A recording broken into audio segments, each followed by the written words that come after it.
동역자 여러분, 주님의 이름으로 사랑합니다. 오늘 신명기 32장 보도록 하겠습니다. 신명기 32장은 1절부터 52절까지인데 내용은 그렇게 심도 있는 내용이 없다 보니까 할 수만 있으면 52절까지 한번 다 해보도록 하겠습니다. 안 되면 나눠서 하고요. 자, 32장에 있는 내용이 어떤 내용이냐면 모세의 노래예요. 이스라엘의 미래를 노래합니다. 그래서 1절부터 18절까지는 하나님의 극진한 사랑에도 불구하고 이스라엘이 배교할 것이라는 그런 예언적인 내용이고 19절부터 47절까지는 그래서 하나님이 진노하사 심판을 내릴 거다. 그리고 이스라엘 대적자들에게도 심판을 내릴 거다라는 내용이고 그리고 48절부터 52절은 모세가 어떤 임종을 맞이하게 될 것인가에 대한 예언적인 내용입니다. 그래서 이스라엘이 배신할 거다, 하나님 심판할 거다, 모세가 임종을 어떻게 맞이할 거다라는 미래적인 내용이야. 가까운 미래도 있고 먼 미래도 있고. 그래서 이렇게 한 이유는 하나님께서 이스라엘 백성들을 미리 타락을 방지하기 위해서, 그리고 자신들의 죄라는 것을 깨닫게 하기 위해서. 앞에서 우리 앞장에서 보았죠. 그런 내용을 모세가 노래로 만들어서 이스라엘 백성들에게 가르치라고 말하죠. 그리고 실제적인 이런 노래를 지금 소개하고 있는 겁니다. 1절부터 볼까요? 하늘이여 귀를 기울이라. 내가 말하리라. 땅은 내 입의 말을 들을지어다. 내 교훈은 비처럼 내리고 내 말은 이슬처럼 맺히나니 연한 풀 위에 가는 비 같고 채소 위에 단비 같도다. 내가 여호와의 이름을 전파하리니 너희는 우리 하나님께 위엄을 돌릴지어다. 그는 반석이시니 그가 하신 일이 완전하고 그의 모든 길이 정의롭고 진실하고 거짓이 없으신 하나님이시니 공의로우시고 바르시도다. 자, 땅에 내 입의 말을 들을지어다. 내 말을 들으라 이 말은 내 말을 들으라. 왜 하나님의 말씀은 비처럼 이슬처럼 연한 풀 위에 내리더라 이 말이에요. 채소 위에 단비 같더라. 하나님의 말씀은 여러분 가뭄 때에 비가 내리면 얼마나 단비입니까? 이스라엘은요 비가 많지 않기 때문에 이슬이나 아니면 또 고슬비 같은 것을 통해서 식물이 자라요. 식물에게 있어서 비는 생명입니다. 그처럼 하나님 말씀은 우리에게 생명이에요. 생명. 하나님의 말씀을 늘 이슬처럼 매일 아침에 내리는 이슬처럼 우리가 받아 먹어야 늘 말씀을 받아 먹어야 우리의 생명이 영원히 사는 거예요. 그 받아 먹지 않으면 영원히 죽어요. 하나님 말씀은 우리에게 있어서 담비예요. 식물에게 있어서 비가 얼마나 소중하듯이 저와 여러분에게 있어서 하나님의 말씀은 우리의 생명이고 우리의 영혼을 살립니다. 그것만 기억하시면 돼요. 그래서 말씀을 보지 않으면 우리의 영이 죽어요. 말씀을 듣지 못하면 우리의 영이 죽고 교회 가서 말씀을 잘 듣고 은혜 받으면 우리 영혼이 살지만 그것도 은혜 받지 못하고 말씀도 안 읽으면 정말 우리의 영혼은 메말라 죽을 수밖에 없어요. 그 말이에요. 내 교훈은 비처럼 내리고 나의 교훈은 내리는 비요 나의 말은 맺히는 이슬이요 연한 풀 위에 가는 비요 채소 위에 단비로다. 그래서 하나님 말씀을 우리가 이렇게 여겨야 됩니다. 이 말씀은 너무 중요해요. 4절에도 그는 반석이시니 그가 하신 일이 완전하고 그 모든 길이 정의롭고 진실하고 거짓이 없으신 하나님이시니 공의로우시고 바르시도다. 우리가 하나님을 이렇게 생각해야죠. 하나님은 반석이요 하나님이 하신 일은 완전하고 정의롭고 진실하고 거짓 없고 공의로우신 분이다. 이게 우리가 믿는 하나님 아닙니까? 이 안에 신앙이 다 포함되어 있어요. 하나님이 어떤 분인가 우리가 고백하는 이 안에 신앙이 다 고백이 들어있는 거예요. 말씀도 앞에서 봤죠. 말씀이 단비다. 우리에게 영혼을 살리는 단비와 같다. 이게 우리의 믿음 아닙니까? 이렇게 믿고 사는 게 믿음이고 이렇게 고백하는 게 신앙 고백이에요.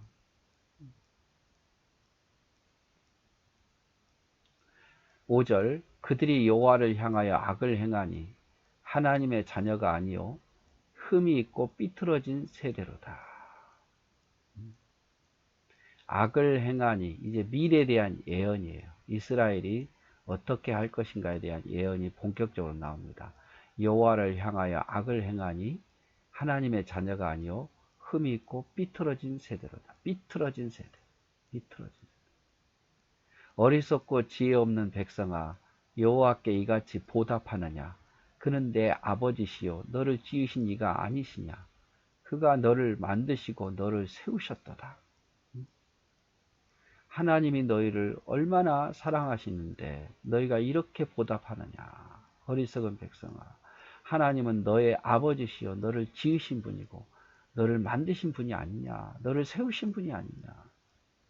그러므로 옛날을 기억하라. 역대의 연대를 생각하라. 내 아버지에게 물으라. 그가 너에게 설명할 것이요 내 어른들에게 물으라. 그들이 너에게 말하리라. 옛날을 기억하라. 과거를 생각하라. 모르겠으면 네 아버지에게 물으라. 내 어른들에게 물으라. 하나님은 어떻게 하셨는가를 깨닫게 할 거다. 여러분, 우리가 하나님께서 우리에게 베푸신 은혜를 기억해야 돼요. 하나님이 하신 일들을 기억해야 되고, 잘 모르겠으면 신앙의 사람들에게 물어보십시오. 하나님이 어떤 분이고 하나님 어떻게 역사하셨는가를. 지극히 높으신 자가 민족들에게 기업을 주실 때, 인종을 나누실 때에 이스라엘 자손의 수요대로 백성들의 경계를 정하셨도다. 자, 하나님께서 가나안 땅을 주실 때에 또 인종대로 족속대로 나눌 때에 하나님께서 그 경계를 정해 주셨도다. 여호와의 분깃은 자기 백성이라 야곱은 그가 택하신 기업이로다. 자, 하나님이 얼마나 이스라엘 백성을 사랑하시는지. 여호와의 분깃은 자기 백성이고 야곱은 하나님의 기업이다 이 말이죠. 여호와께서 그를 황무지에서 짐승이 부르는 광야에서 만나시고 호위하시며 보호하시며 자기의 눈동자같이 지키셨도다.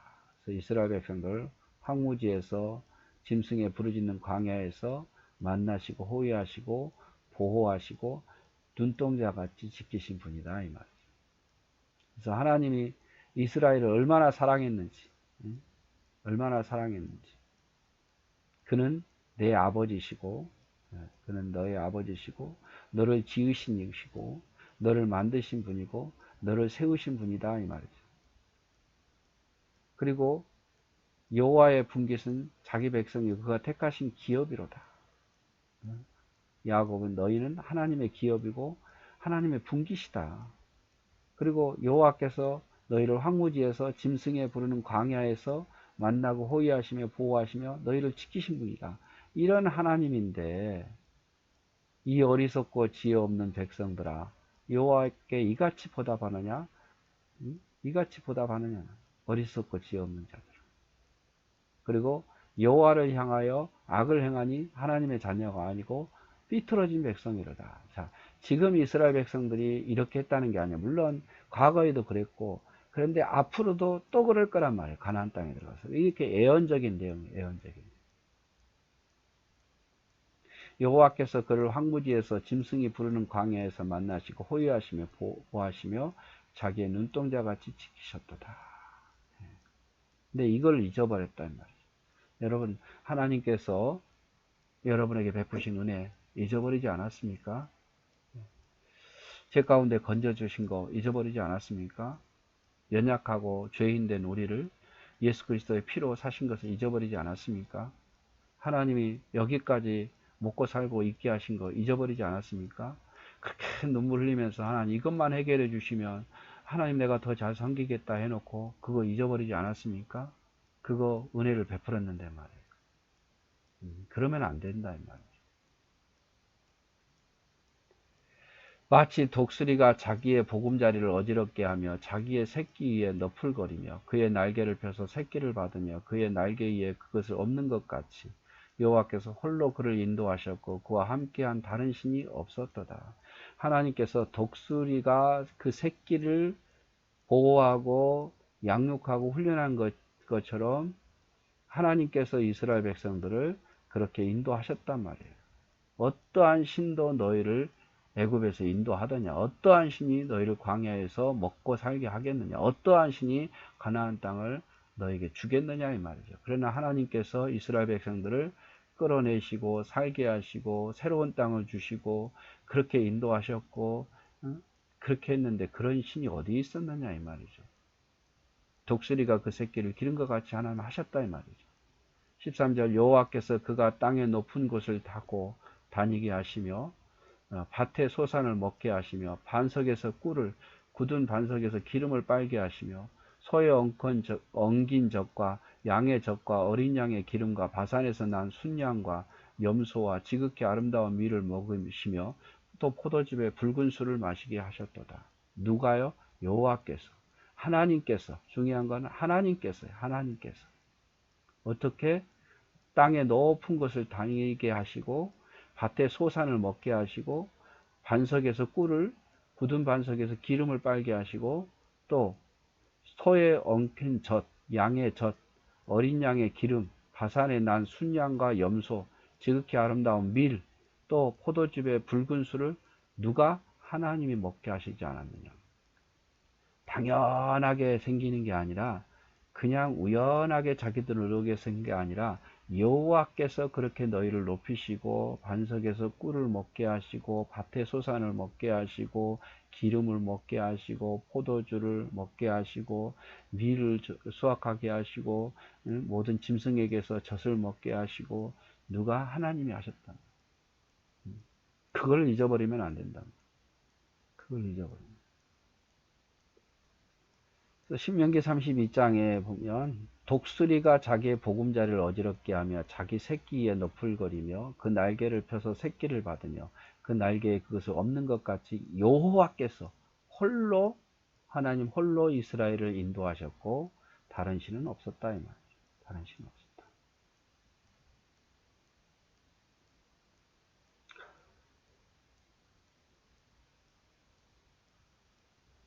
다른 신은 없었다. 이거 잘못된 내용이겠네요. 예. 자, 홀로 인도하셨다. 여기에서 지금 14절까지 내용을 보면 하나님이 하신 일을 찬양하고 있죠.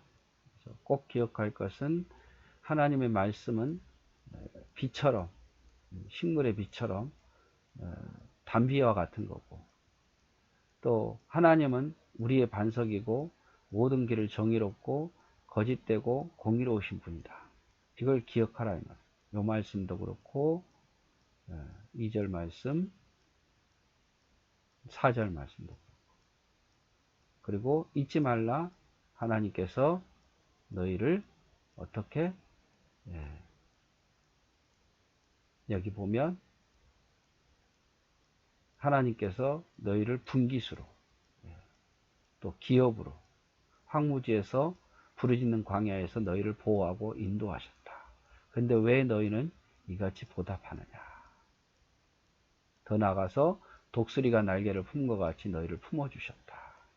하나님께서 땅의 소산을 먹게 하시고 반석에서 기름과 꿀을 먹게 하시고 아름다운 밀과 짐승에게서 젖까지 먹이게 하시지 않았느냐. 그래서 하나님의 은혜를 다시 한번 생각하는 게 하는 거죠. 그래서 이 말씀 14절부터 보면서 야, 우리에게도 이스라엘 백성들끼리 이렇게 하나님의 은혜를 베풀었는데 내게는 하나님 은혜를 안 베풀었냐. 우리가 몰라서 그렇지. 우리도 이스라엘 백성들 못지않게 하나님의 은혜를 받았고 그걸 우리가 알고 기억하고 감사하고 그것을 알고 하나님의 은혜를 보답하는 마음으로 사는 것이 우리가 해야 할 일이더라 이 말이죠. 자, 그래서 오늘은 결국 끝까지 못 가네요. 여기까지 오늘 14절까지 하고 또 다음 시간에 후반절 보도록 하겠습니다.